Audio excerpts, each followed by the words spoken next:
الحمد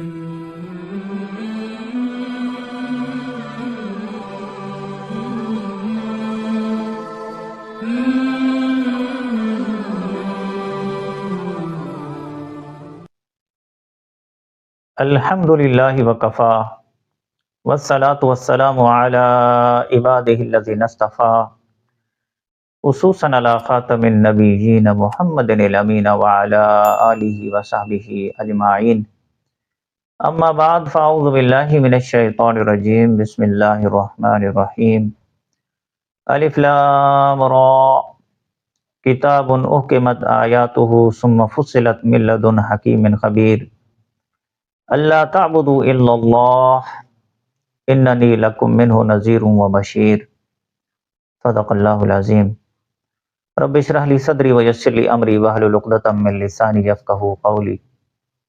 تذکیر القرآن کے سلسلے میں آج کی اس ویڈیو میں ہم اللہ کا نام لے کر سورہ ہود کا آغاز کر رہے ہیں۔ ترتیب کے اعتبار سے قرآن مجید کی یہ 11ویں سورہ ہے۔ مکی اور مدنی صورتوں کے اعتبار سے 5ویں مکی سورہ ہے۔ 123 آیات اور 10 رکوعوں پر مشتمل ہے یہ سورہ مبارکہ، اور آج کی اس ویڈیو میں ہم اس کے ابتدائی 3 رکوعوں کے مضامین کا مختصر خلاصہ جو ہے اس کا ہم مطالعہ کریں گے۔ اس سورہ مبارکہ کا جو مرکزی مضمون ہے وہ ہے مشرکین مکہ کے لیے ہلاکت کی وعید۔ اس کا جو پہلا رکوع ہے وہ آیت نمبر 1 سے لے کر آیت نمبر 8 تک ہے، اور اس رکوع میں قرآن مجید کی دعوت کا بیان ہے۔ اللہ تبارک و تعالیٰ نے ارشاد فرمایا کہ قرآن مجید ایک ایسا کلام ہے کہ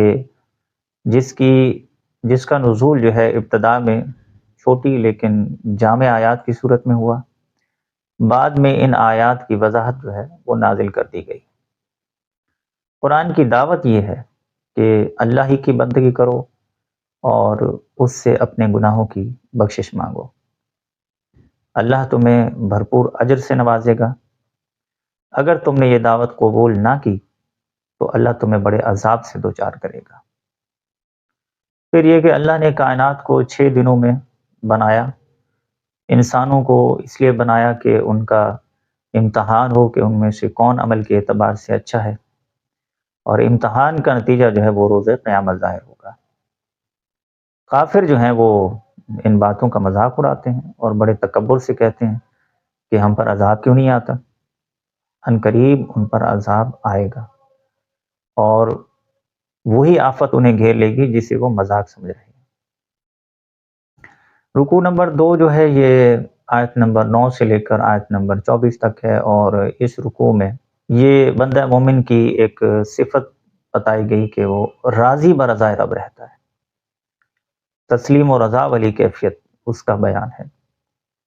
ارشاد ہوا کہ انسان پر جب نعمت آتی ہے تو وہ اتراتا ہے، اور جب تکلیف آتی ہے تو انتہائی مایوس ہو جاتا ہے۔ اور فرمایا گیا کہ اللہ کے محبوب بندے جو ہیں وہ نعمتوں پر شکر ادا کرتے ہیں اور تکالیف پر صبر کرتے ہیں، گویا وہ اللہ کے ہر فیصلے پر راضی رہتے ہیں۔ پھر یہ کہا گیا کہ اگر کوئی سمجھتا ہے کہ قرآن اللہ کا کلام نہیں تو پھر مقابلے میں قرآن جیسی 10 صورتیں لے آئیں، اور جس کو بلا سکتے ہیں مدد کے لیے بلا بھی لیں۔ قرآن جیسا کلام کوئی نہیں لا سکتا، اس لیے کہ اسے اللہ نے اپنے علم کامل کی بنیاد پر نازل کیا ہے۔ پھر مزید فرمایا کہ دنیا کے طلبگاروں کے لیے آخرت میں کوئی حصہ نہیں ہوگا۔ آخرت کا اجر ان کے لیے ہے جو نہ صرف اس کے طلبگار ہوں بلکہ اس کی تیاری کے لیے بھرپور کوشش کر رہے ہوں۔ پھر یہ کہا گیا کہ ایسے ظالموں کے لیے بدترین عذاب ہوگا جو اللہ کی اطاعت سے لوگوں کو روکتے ہیں اور اللہ کے احکامات پر اعتراض کرتے ہیں۔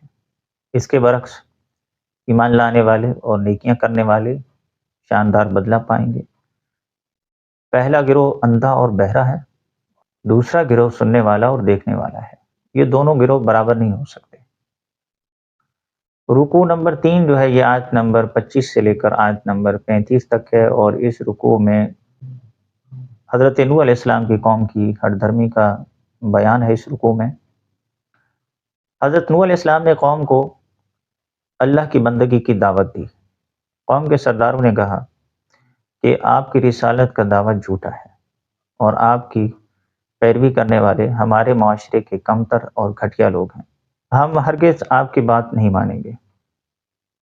حضرت نوح علیہ السلام نے کہا، میں نے تمہارے درمیان ایک پاکیزہ زندگی بسر کی ہے، پھر اللہ نے مجھے چن لیا اور مجھ پر وحی نازل کی۔ میں تم سے اس تبلیغ پر کوئی معاوضہ نہیں مانگ رہا، میں تمہارے کہنے پر ہرگز بھی ایمان لانے والے ان فقراء اور درویشوں کو اپنے پاس سے دور نہیں کروں گا۔ میں نے کبھی یہ دعویٰ نہیں کیا کہ میرے پاس اللہ کی رحمت کے خزانے ہیں، نہ یہ میں نے کبھی دعویٰ کیا کہ میں غیب کی باتیں جانتا ہوں، اور نہ میں نے یہ کہا کہ میں فرشتہ ہوں۔ میں تو ایک انسان ہوں، لیکن اللہ نے مجھے رسالت کے لیے چن لیا ہے۔ قوم نے ان کی دعوت کو جھٹلا دیا اور عذاب لانے کا مطالبہ کرنے لگی۔ تو یہ تھا خلاصہ سورہ ہود کے ابتدائی 3 رکوعوں کے مضامین کا۔ اگلی ویڈیو میں اس سے آگے کا مطالعہ ہم کریں گے۔ بارک اللہ لی و لکم فی القرآن العظیم ونفعنی و ایاکم بالآیات والذکر الحکیم۔